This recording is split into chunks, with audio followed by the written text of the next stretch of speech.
네, 오늘 거룩한 주일 아침, 지금 이 시간 이 자리에 우리는 하나님께 예배를 드리기 위해 모였습니다. 해야 할 일들도 많이 있고 또 신경 써야 할 일도 많이 있지만 예배가 내 삶을 지탱하는 가장 중요한 뼈대가 되기 때문에 우리 모두는 소중한 이 시간에 교회에 왔습니다. 그 귀한 마음을 하나님께서 귀하게 받아주시고 우리 그린빌 가족들의 삶의 자리에 형통함이 흐르는 그러한 축복 주시기를 간절히 기원합니다. 요즘 여러분은 형통하십니까? 우리는 보통 이 형통이라는 말을 쉽게 입에 올리지 않습니다. 형통은 일이 잘 풀릴 때 그때 쓰는 말이라 생각하기 때문입니다. 그래서 인생이 막히면, 상황이 힘들면 우리는 스스로를 형통과는 거리가 먼 사람처럼 그렇게 여기곤 합니다. 그런데 오늘 우리가 읽은 말씀은 이 익숙한 생각을 단번에 뒤집습니다. 성경은 노예로 팔려간 한 청년에 대해서 반복해서 말합니다. 형통한 자. 오늘 읽은 말씀에서 가장 중요한 단어는 바로 형통입니다. 형통. 그가 형통한 자가 되었다라고 그렇게 말하고 있고 그의 범사에 형통하게 하심을 보았다라고 기록합니다. 문자 그대로만 보면 성경은 요셉의 인생을 성공한 인생이라고 아주 단언하고 있습니다. 그러나 이 부분이 사실은 조금 당황스럽습니다. 왜냐하면 요셉이 이렇게 형통한 자가 되었다라고 말하는 바로 그때가 요셉이 형들의 미움을 받고 애굽에 노예로 팔려갔을 때이기 때문입니다. 자유를 잃고 고향을 잃고 가족들과 단절되었던 인생의 최고 암흑기와 같았던 그 시간에 성경은 그의 인생을 두고 형통하다고 그렇게 증언합니다. 이게 우리를 좀 불편하게 합니다. 우리가 알고 있는 형통의 기준과 성경이 말하는 형통의 기준이 다르기 때문입니다. 요셉의 이야기는 이 형통에 대해서 새로운 시각을 열어줍니다. 세상 사람들은 얼마나 돈을 많이 벌었는지, 얼마나 높은 지위까지 올라갔는지를 성공과 형통의 기준으로 삼습니다. 그러나 성경이 말하는 형통은 좀 다릅니다. 성경에서는 내가 원하는 것이 다 이루어지는 것이 그것이 형통이 아니라 하나님의 뜻이 이루어지는 것을 형통이라고 그렇게 부릅니다. 내가 원하는 것이 아니라 하나님의 계획, 하나님의 뜻이 내 삶 속에서 이루어지는 것이 바로 형통이고 또한 성공입니다. 오늘 읽은 말씀에서 분명하게 이러한 관계가 보입니다. 우리 보면 2절, 3절 계속해서 보이는 게 여호와께서 하나님이 요셉과 함께 하심으로 이러한 문장이 먼저 나오고 그 다음에 그가 범사에 형통한 자가 되었다. 이렇게 순서가 되어집니다. 일이 잘 풀려서 하나님이 함께 하신 것이 아니라 하나님이 함께 하시기에 그의 삶이 형통하다 이렇게 불리워진 겁니다. 그래서 요셉의 인생은 아직 아무것도 해결되지 않았지만 이미 형통한 인생을 살아가고 있는 겁니다. 그의 삶은 지금 하나님의 이야기 한가운데에 놓여 있기 때문입니다. 그러니까 성경이 말하는 형통은 위로 이렇게 올라가는 사다리의 끝에서 발견되는 것이 아니라 오히려 아래로 내려간 자리에서 더 분명하게 드러납니다. 오늘 우리는 이 요셉의 이야기를 통해서 성경이 말하는 형통이 무엇인지, 그리고 어떻게 낮은 곳에서도 요셉이 형통할 수 있었는지를 좀 살펴보려고 합니다. 우선 성경적인 이 형통함이란 하나님이 주도하는, 하나님이 이끌어 가시는 삶을 의미합니다. 오늘 1절 말씀 이렇게 시작합니다. 요셉이 이끌려 애굽에 내려가매 바로의 신하 친위대장 애굽 사람 보디발이 그를 그리로 데려간 이스마엘 사람의 손에서 요셉을 사니라. 여기에 보면 요셉은 이스마엘 사람들에게 이끌려서 그렇게 애굽으로 왔습니다. 여기서 이끌려 왔다, 이 얘기는 당시의 그 사회적인 통념상 손발이 묶인 채로 그렇게 데려왔다라는 뜻일 겁니다. 요셉은 자기 의지와 또 자기의 뜻과는 아무런 상관없이 노예로 애굽으로 그렇게 팔려왔습니다. 여기서 우리는 왜 요셉에게 이런 일이 일어났을까? 이런 질문을 할 수 있습니다. 요셉이 지금 무슨 큰 잘못을 해서 이렇게 비참한 모습으로 애굽에 온 것일까? 사실 이 물음에 대해서 요셉 자신도 이건 알 수 없었습니다. 요셉이 일부러 그걸 의도했거나 아니면 요셉이 원한 것이 아니었기 때문입니다. 이런 일은 요셉만이 아니라 우리의 삶 가운데에서도 자주 일어납니다. 때때로 우리는 왜 이러한 고난을 내가 지금 당해야 하는지를 알지 못한 채 그렇게 어려운 일을 당하기도 합니다. 그런데 여기서 꼭 기억해야 할 것이 있습니다. 우리 인생은 우리가 원하는 대로, 우리가 주도하는 대로 가는 것이 성공이 아니라 하나님이 우리를 이끌어 가셔야 그것이 성공이요 형통이라는 겁니다. 바로 하나님께 이끌리는 삶이 형통한 삶입니다. 이것을 잘 배워야 합니다. 우리는 가끔 내가 바라고 원하는 것이 성공이요 형통이라고 착각합니다. 그러나 한번 생각해 보십시오. 내가 원하는 대로 다 그렇게 되면 그것은 성공이라기보다는 세상을 아주 큰 혼란에 빠뜨리게 될 것입니다. 어떤 남자가 길을 가다가 요술 램프를 주었습니다.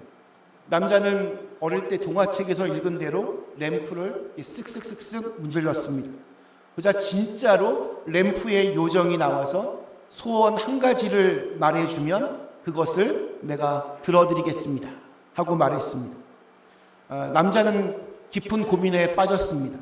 왜냐하면 그가 원하는 것은 돈, 여자, 그리고 결혼이었습니다. 이 세 가지 모두를 다 갖고 싶었습니다. 생각하다가 그는 빠르게 이렇게 외쳤습니다. 돈, 여자, 결혼. 어떻게 되었을까요? 그 남자는 돈, 머리가 돈 여자와 결혼을 했습니다.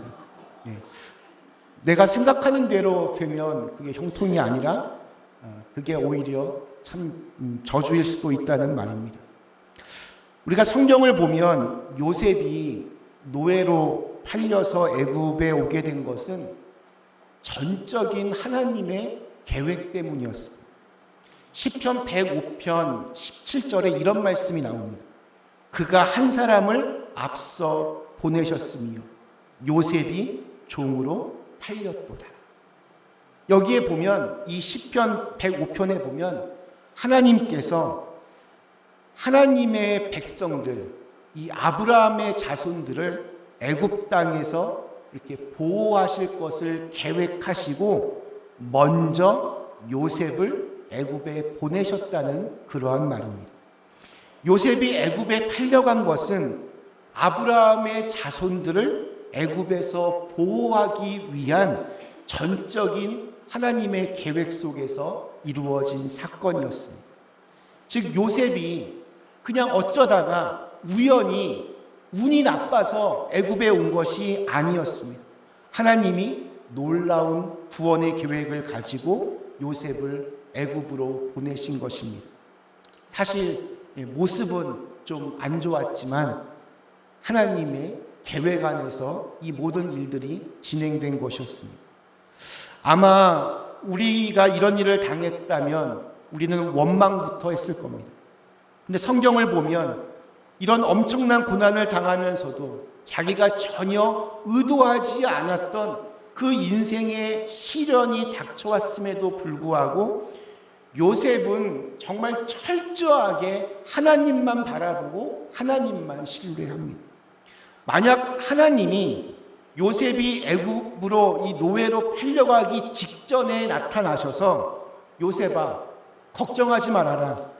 네가 이런 일을 당하는 것은 훗날 애굽의 총리가 되기 위한 하나의 과정이란다. 그러니 잘 이겨내라. 이렇게 미리 알려주셨다면 이게 얼마나 좋았겠습니까? 얼마나 쉬웠겠습니까? 우리에게도 하나님이 나타나셔서 우리가 당하는 어려움에 대해서 미리미리 알려주신다면 어떤 어려움도 다 쉽게 금방 이길 수 있을 텐데, 그런데 하나님은 그렇게 하지 않으십니다. 왜 그럴까요? 하나님은 우리가 어떠한 상황 속에서도 하나님을 먼저 신뢰하기를 원하기 때문입니다. 나중에 요셉은 총리가 된 후에 자신의 형들을 만난 자리에서 이러한 믿음의 고백을 합니다. 당신들이 나를 이곳에 팔았다고 해서 근심하지 마소서. 하나님이 생명을 구원하시려고 나를 당신들보다 먼저 보내셨나이다. 그런즉 나를 이리로 보낸 자는 당신들이 아니요 하나님이시다. 지금 요셉이 뭐라고 말합니까? 나는 팔린 것이 아니라, 노예로 팔려서 여기까지 온 것이 아니라 하나님의 보냄을 받았다. 이렇게 지금 말하고 있는 겁니다. 팔려간 것이 아니라 보냄을 받았다. 이 고백이 참으로 놀랍습니다.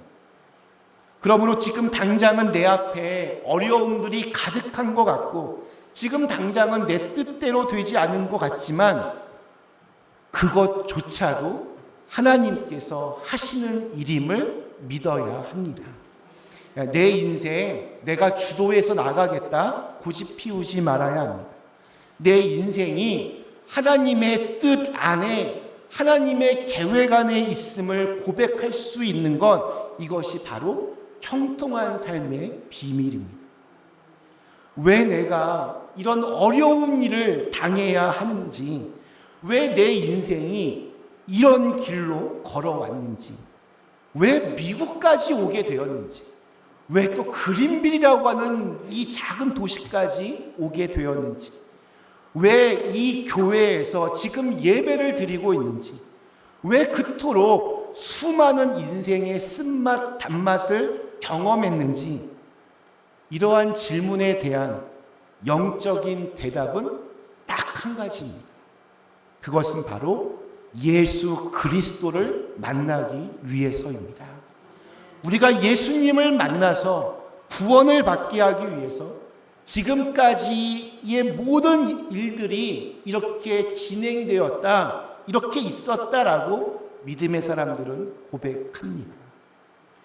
또한 우리 형통한 삶이란 하나님이 함께 하시는 삶입니다. 우리 2절 말씀이 이렇게 증언합니다. 여호와께서 요셉과 함께 하심으로 그가 형통한 자가 되어 그의 주인 애굽 사람의 집에 있으니. 요셉이 형통한 자가 되었다라고 기록합니다. 이 말은 그가 하는 일이 한 번 형통했다, 잘 되었다, 성공적이었다, 그가 하는 일들이 늘 아주 엑설런트하게 끝났다, 이런 말이 아닙니다. 하나님이 요셉과 함께 하시니 그가 형통한 사람이 되었다는 뜻입니다. 어떤 일이 한 번 잘 될 수는 있습니다. 복권에 당첨될 수도 있습니다.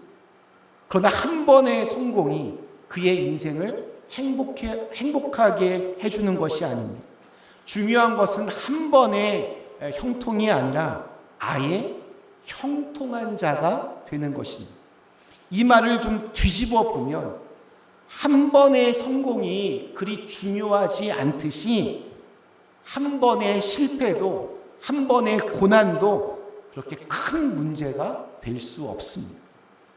우리가 삶을 살아가면서 당하는 실패나 고통이 저주가 아니라 하나님이 함께하지 않는 것이, 그것이 가장 큰 저주입니다. 아무리 고통스러운 상황이라 하더라도 하나님이 함께하시면 그것이 바로 형통이요 축복의 시간이 될 수 있습니다. 그러니까 내가 지금 어디에 있느냐, 이것보다 누구와 함께 있느냐, 이것이 우리 인생의 승패를 결정짓는 핵심입니다. 진정한 형통은 나 혼자만의 어떤 아주 지극히 개인적인 위안으로 끝나지 않습니다. 그것은 반드시 객관적인 증거로 나타나서 주변 사람들의 눈에 읽히게 되어 있습니다. 우리 3절 말씀이 이렇게 증언합니다. 그의 주인이 여호와께서 그와 함께 하심을 보며 또 여호와께서 그의 범사에 형통하게 하심을 보았더라. 이 요셉의 주인 보디발은 여호와 하나님을 믿는 사람이 아니었습니다. 그는 애굽의 우상들을 섬기던 이방인이었음에도 불구하고 자신의 노예인 이 요셉의 삶 속에서 어떤 신적인 임재를 목격을 하는 겁니다. 하나님이 함께 하시는 요셉을 그래서 이 보디발도 존중했습니다. 요셉은 보디발의 집에서 큰 소리로 전도하지 않았습니다. 그는 노예였기 때문에 자신의 신앙을 자기 주인에게 소개할 수도 강요할 수도 없었습니다. 그러나 그가 일하는 방식, 성실함, 그리고 위기 앞에서도 흔들리지 않는 평안이 보디발의 마음을 움직였습니다.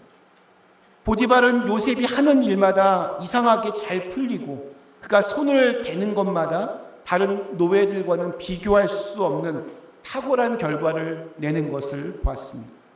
그리고 그 배경에 요셉이 믿는 신이 함께하고 있다라는 결론을 내리게 된 것입니다.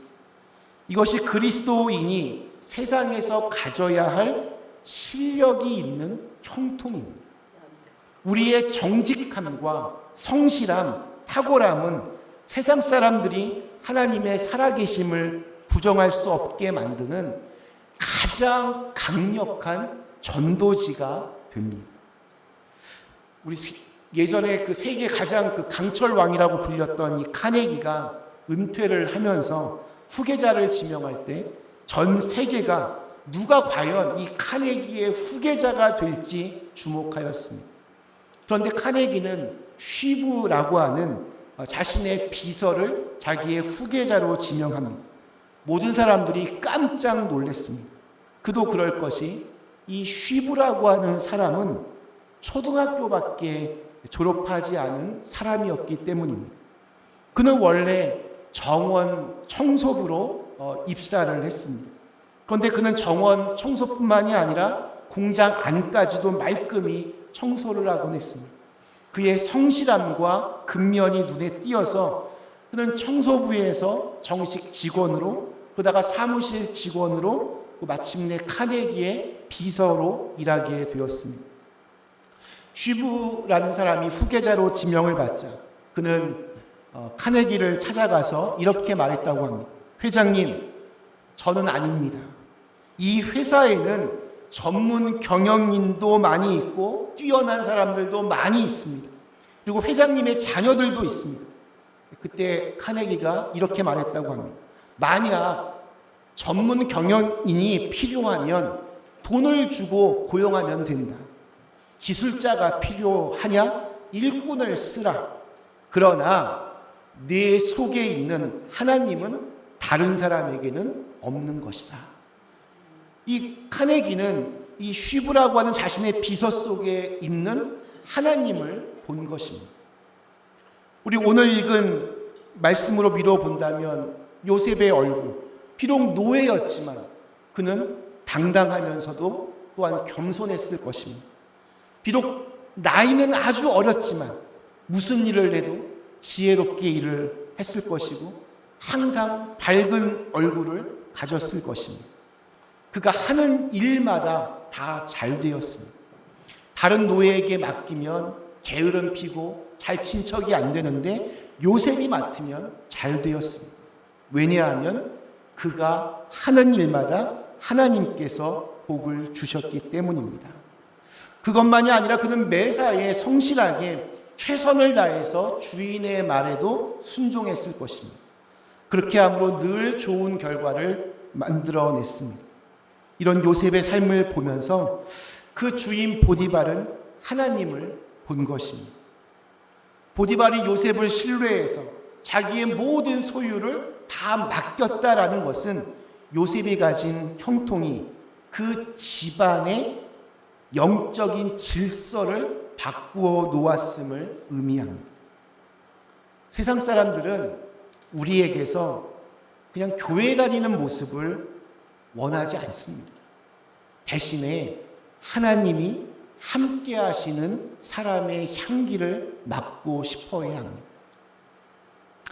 형통의 최종 단계, 그것은 그 복이 나라고 하는 개인의 울타리를 넘어서 이 주변으로 흘러가는 것입니다. 우리 5절에 보면 하나님은 요셉 한 사람 때문에 그가 속한 보디발의 집 전체에 복을 쏟아 부으셨습니다. 이것이 바로 아브라함에게 약속하셨던 너는 복이 될지라는 말씀의 실제적인 성취입니다. 진정한 형통의 주인공은 공동체 안에서 복의 근원 역할을 합니다. 내가 일하는 그 일터가 나 때문에 번창하고 우리 가정이 나 때문에 평안하고 우리 사회가 나라고 하는 한 그리스도인 때문에 하나님의 은혜를 입는 것, 이것이 하나님이 요셉을 애굽으로 보내신 목적이었습니다.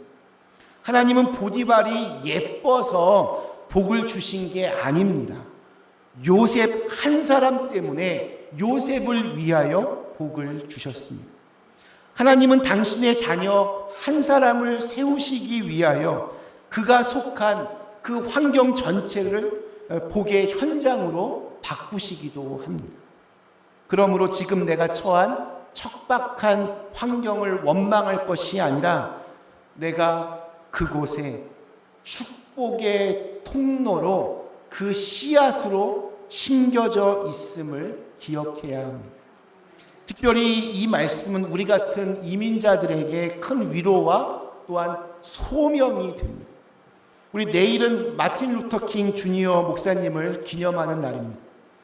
미국 남부사회는 인종차별의 그림자가 여전히 존재합니다. 지금 미국 사회는 극단적으로 나뉘어서 서로를 향한 날선 공격이 일상화되었습니다.